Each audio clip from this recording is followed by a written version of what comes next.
سرسبز اس گلزار کے یہ پھول ہیں عطار کے، مردہ دلوں کو دے جلا، ہادی ہے طلبگار کے، طلبگار کے۔ الحمدللہ رب العالمین والصلاة والسلام علی خاتم النبیین، اما بعد فاعوذ باللہ من الشیطان الرجیم، بسم اللہ الرحمن الرحیم، الصلاة والسلام علیک یا رسول اللہ وعلی آلک واصحابک یا حبیب اللہ، الصلاة والسلام علیک یا نبی اللہ وعلی آلک واصحابک یا نور اللہ۔ فرمان آخری نبی صلی اللہ علیہ وآلہ وسلم، جو مجھ پر ایک دن میں 50 بار درود پاک پڑھے، قیامت کے دن میں اس سے مصافحہ کروں، یعنی ہاتھ ملاؤں گا۔ صلو علی الحبیب محمد۔ لوگ کہتے ہیں کہ حضرت یوسف علیہ السلام پر زلیخا عاشق ہوا تھا، تو یہ عشق مجازی کی ایک قسم ہے۔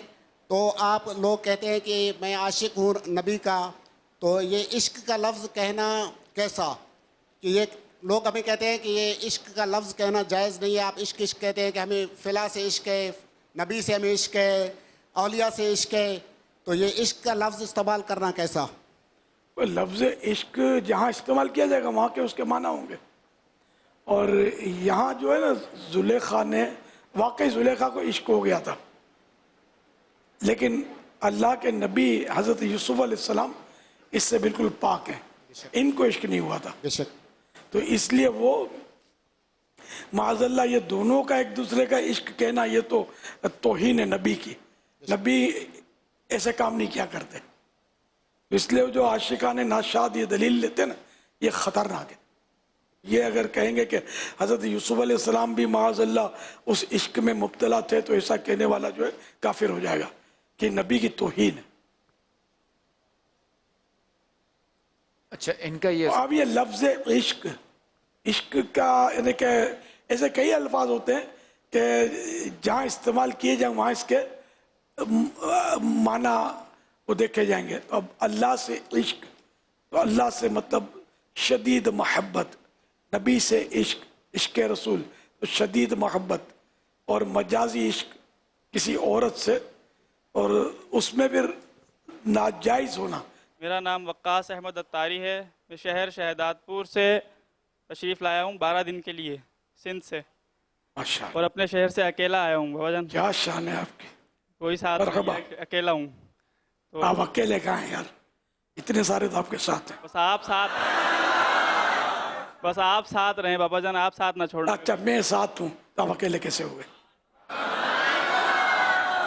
بس آپ کا ہی ساتھ چاہیے اللہ، پاپا جان۔ سب سے پہلے تو میرے لیے، میرے والدین کے لیے، بہن بھائیوں کے لیے، اور جن لوگوں نے دعا کے لیے کہا ہے ان کے لیے مغفرت کی دعا اللہ فرما سب کو دیجیے، بے حساب بخشے، اور بے حساب جنت کے داخلے کی دعا فرما دیجیے۔ آمین۔ میرا سوال یہ تھا کہ پیارے آقا صلی اللہ علیہ وآلہ صلی وسلم اللہ کا علیہ جب وآلہ وسلم، نام مبارک محمد صلی اللہ علیہ وسلم آتا ہے تو اکثر لوگ ہم انگوٹھے چومتے ہیں اور آنکھوں سے لگاتے ہیں، تو انگوٹھے چومتے وقت چومنے کی آواز ہوتی ہے، تو یہ آواز کرنا کیسا؟ چومتے وقت جو آواز کرتے ہیں، اکثر لوگ دیکھا گیا ہے کہ آواز کرتے ہیں، تو یہ آواز کرنا کیسا؟ اس کے بارے میں تھوڑا ارشاد فرما دیں۔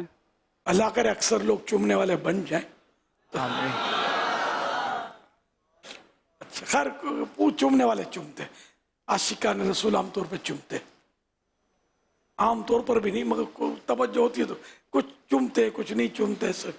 خیر، تو چومنے میں آواز شامل نہیں ہے، کچھ کی جو آواز نکلتی ہے نا، اب اس میں تو صراحت ہے جب حجر اسود کو چوما جائے تو لکھا ہے کہ آواز پیدا نہ ہو، ہونٹ لگائے، یہاں بھی سمجھ میں یہ تھا ہونٹ لگائے، یہ چومنے میں شامل نہیں ہے۔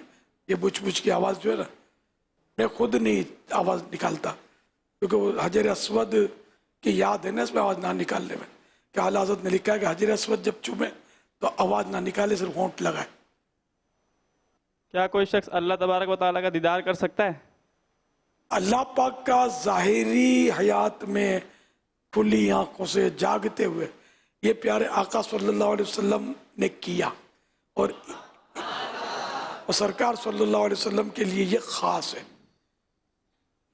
آپ کے علاوہ کسی نے بھی نہیں کیا، نہ کوئی کر سکتا ہے، اور خواب میں البتہ کر سکتا ہے۔ امام اعظم ابو حنیفہ رحمۃ اللہ علیہ نے 100 مرتبہ اللہ پاک کا خواب میں دیدار کیا تھا، اور جنت الفردوس میں ہم آقا کے پڑوس میں ہوں گے، وہاں آقا کے کرم سے شفاعت ملے گی، اندر جائیں گے تو اللہ کا دیدار کریں گے انشاءاللہ۔ دنیا میں جو ہے نا زندگی میں یہ جاگتی آنکھوں سے سرکار نے کیا صلی اللہ علیہ وسلم۔ جزاک اللہ خیرہ۔ ویاکم۔ ہماری یونیفارم پہ نیم پلیٹس ہوتی ہیں جن میں حضور پاک کا نام بھی ہوتا ہے اور اللہ کا نام بھی ہوتا ہے، جیسے رحیم اللہ، اللہ دتا اور محمد رضوان یا گل نبی۔ ہم واش روم جاتے ہیں تو وہ نیم پلیٹ ہماری یونیفارم پہ ہی ہوتی ہے۔ تو میں نے ایک جگہ پڑھا تھا کہ کلام پاک کا کوئی ایک ورڈ اگر واش روم میں لے جانا ناجائز اور حرام ہے، رہنمائی فرمائیں کہ اس سے ہم کیسے بچیں۔ اچھا، تو اس میں میرے منہ سے محمد رضوان آپ نے کہا تو وہ صلی اللہ کر کے میں رک گیا تھا درود شریف، کیونکہ عام لوگوں کے ناموں پر درود شریف نہیں پڑھا جاتا۔ تو محمد عربی ہمارے آخری نبی صلی اللہ علیہ وآلہ وسلم، کروڑوں درود و سلام۔ تو اب یہ کہ یہ نام جو ہے آپ نے بتایا، واقعی ان کا بھی احترام ہے، اور اس طرح اگر یہ کھلا لکھا ہوا ہے تو دل بھی گوارا نہیں کرتا کہ اس کو واش روم میں ہم لے جائیں، ظاہر ہے۔ تو اس کو کوئی ایسی ٹیکنیک کریں گے چھپ جائے، چھپا ہوا ہو تو پھر اتنا مشکل نہیں ہے۔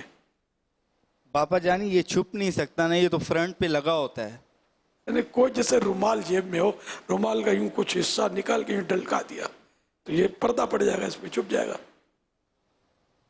اور اگر بے خیالی میں لے جائیں تو اب بے خیالی میں اگر کوئی ویسے وہ تو ایک الگ اس کا، تو پھر جس کو خیال یاد ہی نہیں ہے تو کوئی گناہ بھی کر لیا، تو اگر بے خیال جیسے نماز ہے، اگر وہ نماز یاد ہی نہیں رہی، بھول گیا بالکل نماز، ارے وقت چلا گیا، تو اب بس اس کا کفارہ یہ ہے کہ جب یاد آئی تو پڑھ لے، قضا کا گناہ نہیں ملے گا۔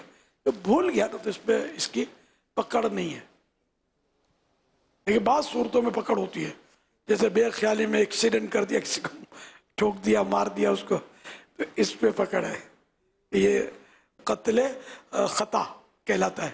یہ جتنے ایکسیڈنٹ ہوتے ہیں عام طور پہ روڈوں پہ قتل خطا ہی ہوتے ہیں عام طور پہ، بس وہ بے احتیاطی ہوتی ہے اور اس میں عام طور پہ بندہ جو ہے وہ مارا جاتا ہے، لیکن اس پر سزائیں اور جو بھی اس کے قانون ہیں تو یہ ہیں، ورنہ تو وہ اندھیر نگری چوپٹ راج ہو جائے گا۔ باپا جان ملک پاکستان کے لیے خاص دعا فرمائیں اور میری والدہ کی مغفرت کے لیے خاص دعا فرمائیں۔ جزاک اللہ خیر۔ ویاکم۔ اللہ میرے ملک، میرے وطن عزیز کو سلامت رکھے، اور اللہ کرے کہ بچہ بچہ نمازی، اور جہاں جہاں مسلمان دنیا بھر میں سب اللہ پاک ان کو سب کو سکھی رکھے، اور سب ایک اور نیک بن کر اللہ کے دین کا ڈنکا بجائیں، سنتوں کی دم دام کریں۔ میرے باپا جان، میں اسرار احمد اتاری ضلع خارام بلوچستان سے آپ کی بارگاہ میں حاضر ہوا ہوں۔ میرا آپ کی بارگاہ میں سوال ہے، کیونکہ میں شعبہ روحانی علاج کا کورس کرنے کی سعادت ملی ہے، ماشاء اللہ۔ کیا SMS واٹس ایپ کے ذریعے جن لوگوں کو ہم ترغیب دلاتے ہیں مرید ہونے کے لیے، لیکن بعض یہ سمجھتے ہیں کہ ہاتھ پہ ہاتھ رکھ دینا ضروری سمجھتے ہیں، تو اس پر آپ کچھ مدنی پھول ارشاد فرما دیں تفصیلاً۔ عورتوں کا کیا کریں؟ اگر بیعت کر رہا ہاتھ پہ ہاتھ رکھ کر ہی ہو تو عورتیں کیسے مرید ہوں گی؟ اس کا جواب ان سے آپ لے لیں، میدان صاف ہو جائے گا۔ بیچارے بس بولتے ہیں جس کو بولتا ہے۔ تو پیارے آقا صلی اللہ علیہ وسلم نے کبھی کسی عورت کا ہاتھ میں ہاتھ لے کر اس کو توبہ نہیں کروائی، اور بلکہ بی بی عائشہ صدیقہ رضی اللہ عنہ نے بیان کر بغیر ہاتھ میں ہاتھ لیے ہی مطلب ہوا ہے۔ تو اسی طرح عام آدمیوں کے لیے بیعت میں توبہ ہوتی ہے، ایجاب و قبول ہوتا ہے، اس طرح نکاح میں ہوتا ہے نا۔ تو وہ کہتا ہے میں آپ کا مرید ہوں. اس نے کہا میں نے قبول کیا. اگر پیر صاحب نے کہا یہ جو ہم الفاظ کہلاتے ہیں نہ بھی ہو تب بھی اگر صرف اتنا کہہ دے یا پیر صاحب کہہ دے کہ میں آپ کو اپنی مریدی میں لیتا ہوں, اس نے کہا ٹھیک ہے مجھے منظور ہے, یہ مرید ہو گیا. ہاتھ میں ہاتھ رکھ کر بیعت کرنا اچھا ہے لیکن یہ کہ ضروری نہیں ہے.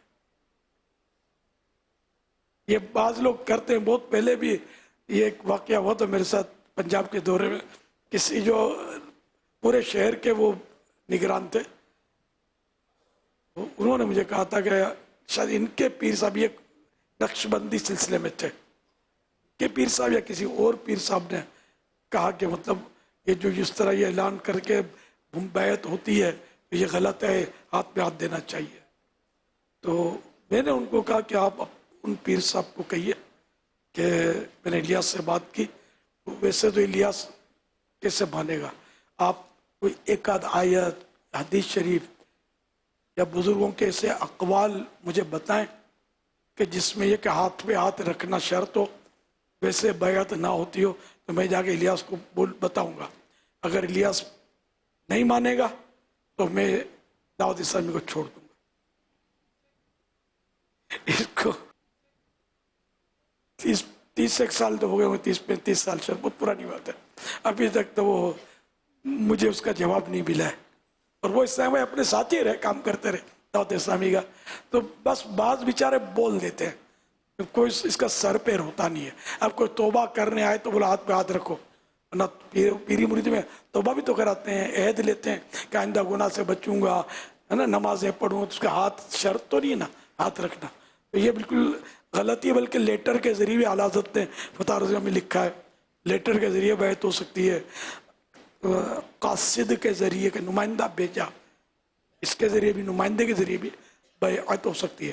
اور عورت والی بات بھی آپ کے سامنے ہے کہ عورت کیسے بیعت کرے گی اگر ہاتھ میں ہاتھ رکھنا شرط کر دیں گے تو. میرا نام کاشف اتاری ہے, میں میرپور خاص سے آیا ہوں. ماشاء میں لیکچرر ہوں گورنمنٹ ماڈل کالج میرپور خاص میں. میرا سوال پیارے مرشد سے یہ ہے کہ نابالغ بچوں کو کس طرح آپ کا مرید بنایا جائے, بنوایا جائے. باپ کہہ دے کہ میرے بچے کو مرید کر لو, اگر پیر ہاں کہہ دے تو مرید ہو گیا. جی میرے بچے ہیں 2, ہانیہ اور میرب, ان کو مرید کر لیجئے. میں نے قبول کیا. جی سبحان. اچھا مرشدی, اولاد نرینہ کے لیے بھی دعا فرما دیں. اللہ پاک اولاد نرینہ عافیت کے ساتھ عطا فرمائے بغیر آپریشن. یا سیدی یا مرشدی, آپ کی بارگاہ میں عرض یہ ہے کہ منقبت کا ایک شعر پڑھا جاتا ہے کہ دعا منگیا کرو سنگیو کتھے پیر نہ رس جاوے, جنہاں دے پیر رس جاندے وہ جیوندے آئی بڑے رہندے. اس شعر کی وضاحت ارشاد فرمائیں. نیز مرید کو کیسے پتہ چلے کہ اس کا پیر اس سے راضی ہے, اس حوالے سے بھی کچھ رہنمائی کے مدنی پھول ارشاد فرمائیں. یہ تو کسی کا شعر ہے, یہ میرا نہیں ہے, اور اس کا ترجمہ پنجابی شاعر کا شعر ہے. تو بات تو سمجھ میں آتی ہے جو یہ کہا ہے کہ میرا پیر مجھ سے صدا راضی رہے. اب یہ کیا ہم کیوں وسوسہ پالیں گے میرا پیر مجھ سے ناراض ہو گیا اور ٹینشن لیں اپنے اوپر. ہم ایسے کام ہی کیوں کریں گے جس سے ناراضی کی صورت بھی پیدا ہوتی ہو. راضی کرنے والے کام کریں, رب بھی راضی رہے, اس کے حبیب بھی راضی رہیں, تو غوث پاک بھی راضی رہیں, سب بھی راضی رہیں, تو پیر صاحب بھی راضی رہیں. میرا امیر اہل سنت کی بارگاہ میں سوال یہ ہے کہ جیسے کہ ایک آدمی قاری صاحب سے قرآن پاک سیکھا ہے, اس نے پڑھنے کے لیے, تو جیسے کہ وہ صحیح پڑھ رہا ہے, اور اگر ایک سیکھ رہا ہے جیسے کہ سیکھتے ہوئے کوئی غلطی ہوتی ہے تو اس کے لیے کیا حکم ہے؟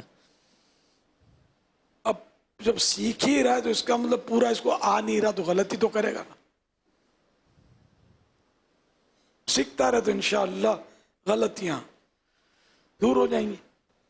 نعت خواہ نعت پڑھتا ہے یا قاری قرات کرتا ہے تو قرات خوبصورت انداز میں کرنا چاہے, اب کرتے تو ہیں لیکن اس وقت پھر دل میں خیال آتا ہے کہ ریاکاری کی طرف جا رہے ہیں, یا دل میں خود پسندی کی جو ہے کیفیت طاری ہو رہی ہے, تو کیا اس کو بدل سکتے ہیں, یعنی طرز کو چھوڑ کر پھر ایک عام انداز میں پڑھنے لگ جائیں, یا نعت پڑھ رہے ہیں تو نعت کی طرز کو چھوڑ دیں، کیونکہ ایک کیفیت ایسی اکثر ہوتی ہے کہ نعت تو پڑھ رہے ہیں بڑا مزہ آ رہا ہے، لیکن دل میں کیفیت یہ ہوتی ہے کہ شاید ریاکاری کی کیفیت بھی آ رہی ہے یا خود پسندی کی آ رہی ہے، تو اس صورت میں کیا کیا جائے؟ اس میں ایسا ہے کہ عبادت میں اگر ریا پیدا ہوتا ہے تو ریا کی وجہ سے عبادت کو ترک کر دینا یہ بھی ریا ہے. علماء نے اس کو بزرگوں نے اقوال ملتے ہیں اس کو بھی ریا قرار دیا ہے. تو کہ عبادت میں سے جو ریا گھس گیا ہے اس کو نکالو، عبادت کو باقی رکھو. تو جو قرآن کریم اور نعت رسول مقبول صلی اللہ علیہ وسلم یہ پڑھی جا رہی ہے اس کو باقی رکھا جائے. جو ریا یا اس حب جا والی جو کیفیات پیدا ہوتی ہیں بس اس کی طرف سے توجہ ہٹائی جائے. قرآن کریم کے لیے تو صاف مطلب یہ کہا ہے کہ قرآن عربی لہجے میں پڑھو، ہے نا. تو پھر ترتیل کا خیال، پھر اچھی آواز سے پڑھنے کی بھی ترغیب ہے. تو اور صحابہ کرام میں تو ایک سے قاری ہوئے ہیں بڑی عمدہ آواز میں. تو ریا کے حملے ہونا اپنی جگہ پر، تو نماز میں بھی حملے ہوتے ہیں، تو نماز تھوڑی چھوڑ کے بیٹھ جائیں گے. عبادت کو باقی رکھنا ہے اور ریا کو خارج کرنا ہے. ناک پہ مکھی بیٹھ گئی ہے، مکھی کو اڑائیں، چاہے 100 بار اڑانا پڑے اڑاتے رہیں، ناک کبھی نہیں کاٹنی. میرا آپ سے ایک سوال ہے. میں میرپور خاص شہر میں رہتا ہوں اور کراچی کے اندر کمپنی میں کام کرتا ہوں. تو میں ایک کوارٹر کے اندر رہتا ہوں، تو ادھر اٹیچ واش روم ہے، ادھر جو ہے وہیں نہاتے ہیں اور وہیں کپڑے دھوتے ہیں. تو اس حال میں پریس کر کے کپڑے پہن کے نماز پڑھنا کیسا ہے، وہ صحیح ہے یا غلط؟ واش روم میں شاید بعض اوقات واش روم بڑے بڑے ہوتے ہیں. چھوٹا واش روم ہے، کوارٹر ہے. واش روم میں چھوٹا ہے، لیکن یہ کہ اب واش روم میں نل لگا ہوگا، بالٹی رکھی ہوگی ہے نا، وہاں دھوتے ہوں گے، یا مشین رکھی ہوگی. مشین نہیں ہے، بالٹی ہے اور فرش ہے چھوٹا. تو اس کے اوپر کپڑے دھو کے سکھا کے استری کر کے پہنتے، وہ پاک رہیں گے یا ناپاک؟ ناپاک کہنے کے لیے تو بیٹا دلیل چاہیے. اس کو ہم پاک ہی کہیں گے جب تک کوئی یقینی معلومات نہ ہو کہ وہ ناپاکی اس میں شامل ہو گئی ہے. احتیاط اچھی چیز ہے، بچے آدمی ایسے شبے کی جگہ سے، لیکن اس کو ناپاک نہیں کہیں گے. پیارے باپا جان کی بارگاہ میں میرا سوال ہے کہ میں مسافر ہوں، تو 3 دن کے قافلے میں آیا ہوں. تو آج ظہر کی نماز میں پہنچا تو امام صاحب 4 رکعتیں پڑھ چکی تھی. تو اب میرے لیے کیا حکم ہے، پوری نماز پڑھ لوں یا 2 رکعت پڑھ کے سلام پھیر دوں؟ امام صاحب کے ساتھ پڑھیں گے، اور امام اگر مقیم ہے 4 پڑھا رہا ہے تو اس کے پیچھے 4 پڑھیں گے. اکیلے پڑھیں گے تو پھر ظہر، عصر اور عشاء کے جو 4 فرض ہیں اس کو 2 پڑھیں گے. میں امام صاحب کے ساتھ جماعت میں شامل تھا، لیکن 4 رکعت امام صاحب پڑھ چکے، پھر میں کھڑا ہو گیا. اچھا، آخری قاعدے میں تھے؟ جی قاعدے میں.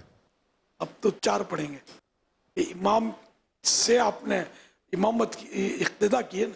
بابا جان آپ سے سوال عرض ہے کہ جو بالغ ہونے کے بعد جو نمازیں قضا ہوئی ہیں تو ان کو ادا کرنے کا کیا طریقہ ہوگا؟ ان نمازوں کا حساب لگائے اور روز کی 20 رکعتیں بنتی ہیں، 17 تو فرض بنتے ہیں، 3 وتر یہ بھی قضا کرنے. یہ تو قضا کرے کہ جو میری یا اب زیادہ ہیں تو باقیوں میں جو میری سب سے پہلے قضا ہوئی ہے وہ ادا کر رہا ہوں. تو ہر نماز جو بچ جائے گی وہ سب سے پہلے قضا والی ہوگی. اس طرح یہ ادا کر. اس میں تھوڑی رعایت بھی ہے کہ 3 سبحان ربی العظیم اور سبحان ربی الاعلیٰ کے بجائے ایک بار پڑھ لے. التحیات کے بعد درود ابراہیم کے بدلے آخری قاعدے میں اللہم صلی علی محمد وآلہ کہہ لے. اور فرض کی 3ری اور 4تھی رکعت کے قیام میں 3 بار سبحان اللہ پڑھ لے. دعائے قنوت کی جگہ رب غفر لی کہہ لے. یوں رعایتیں ہیں کچھ، یہ نماز کے احکام میں اس کا طریقہ لکھا ہوا ہے. ایسی کمپنی میں یا جیسے ہاسپٹل وغیرہ میں لیڈیز زیادہ ہوتی ہے اور وہاں جاب کرنا کیسا ہے؟ اور ایسی جگہ جاب کرتے ہوئے جو ہے نا تقریباً 4-5 سال ہو گئے، اور وہاں پہ مطلب چھوڑنے کے لیے نا یہ آزمائش ہو رہی ہے کہ جیسے گھر میں معاملات ہیں تو اگر چھوڑتا ہے بندہ تو والد صاحب ناراض ہو جاتے ہیں، تو اس میں کیا کرنا چاہیے؟ بس اگر ایسا کام کاج ہے، عورتیں تو اب دکان کھولو گے تو عورتیں زیادہ آتی ہیں، کسٹمر مرد کم آتے ہیں آج کل، تو اب اس کو یہ تو نہیں کہا جائے گا کہ دکان بند کر دو. مسجد بازار میں ہے، جماعت واجب ہے، عورتیں راستے میں بہت ہیں، اب یہ تو نہیں کہیں گے کہ بھئی نماز کے لیے جانا واجب نہیں ہے، اب گھر میں ہی پڑھ لو. اپنی نگاہوں کی حفاظت. حج میں بھی عورتیں، عمرے میں بھی عورتیں، مکہ مدینے میں عورتیں، مسجد الحرام میں اتنی ساری عورتیں ہوتی ہیں، طواف میں اتنی ساری عورتیں ہوتی ہیں. اصل عورتوں کا جہاں معاملہ ہو اپنی حفاظت کرے، نگاہوں کی حفاظت کرے، ان سے ٹچ نہ کرے، احتیاط کرے، بچ بچ کر اپنا کام چلائے. سوال میرا یہ ہے کہ عشاء کی نماز کے اندر، وطر کے اندر دعائے قنوت پڑھنا بھول جائیں اور رکوع میں چل جائے، سورہ فاتحہ پڑھنے بعد، سورت پڑھنے بعد رکوع میں چل جائے اور دعائے قنوت نہ پڑھیں، تو اس بارے میں کیا حکم ہے؟ اگر کوئی شخص نماز وطر کی تیسری رکعت میں قنوت پڑھنا بھول جائے اور رکوع میں چلا جائے تو اسے قنوت پڑھنے کے لیے قیام کی طرف لوٹنا، کھڑا ہونا واپس، یہ جائز نہیں، بلکہ حکم یہ کہ وہ قنوت پڑھے بغیر نماز مکمل کر لے، پوری کر لے اور آخر میں سجدہ سہو کر لے. البتہ اگر ایسا شخص قنوت پڑھنے کے لیے قیام کی طرف لوٹ آیا، یعنی کھڑا ہو گیا، تو صحیح تر قول کے مطابق وہ گناہ گار ہوگا، مگر اس کی نماز فاسد نہیں ہوگی، یعنی ٹوٹے گی نہیں. لیکن یہ بات یاد رہے کہ ایسا شخص قنوت پڑھنے کے بعد دوبارہ رکوع نہیں کرے گا، بلکہ رکوع کیے بغیر نماز مکمل یعنی کمپلیٹ کر کے آخر میں سجدہ سہو کرے.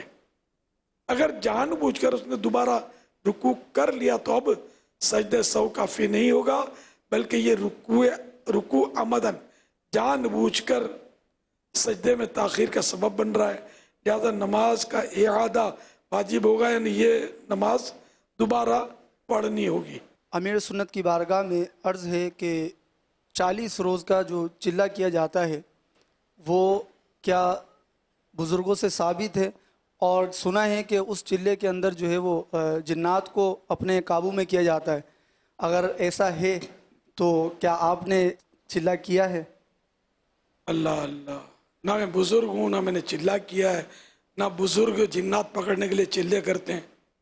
یہ بابا جیوں کا میٹر ہوتا ہے، جن کو جنات سے کچھ کام لینے ہوتے ہیں، اس کے لیے چلے کریں. ہمارے بزرگان دین تو نفس کو قابو کرنے کے لیے زندگیاں گزار دیتے ہیں کہ یہ نفس جو ہے کسی طرح کنٹرول ہو جائے، لیکن یہ بڑا موسی ہے.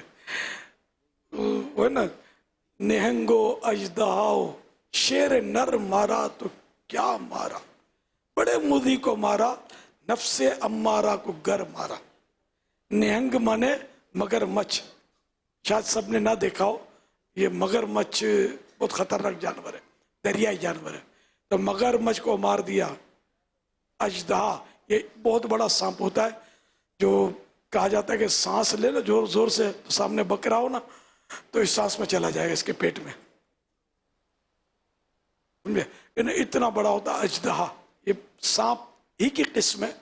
تو چاہے مطلب مگر مچھ کو مار دیا، چاہے اژدہے کو مار دیا، چاہے شیر نر ہے نا، یعنی کہ مذکر شیرنی بھی نہیں، شیر کو مار دیا، تب بھی کوئی کمال نہیں کیا. بڑے موذی کو مارا، نفس امارہ کو گر مارا، یعنی بری خواہشات جو نفس کرواتا ہے اس پر کنٹرول کر لیا، اس کو مارنے میں کامیابی حاصل کی، تو بہادر ہے، تو نے بڑا کمال کیا.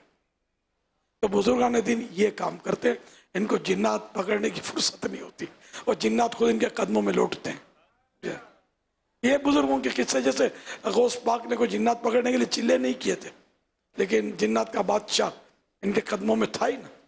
تو آپ نے وہ واقعہ پڑھا بھی ہوگا، رسالہ ہے پورا جنات کے بادشاہ. تھر تھراتے ہیں سبھی جنات تیرے نام سے، ہے تیرا وہ دبدبا یا غوث اعظم دستگیر سرسبز اس گلزار کے یہ پھول ہیں عطار کے مردہ دلوں کو دے جلا ہادی ہے طلبگار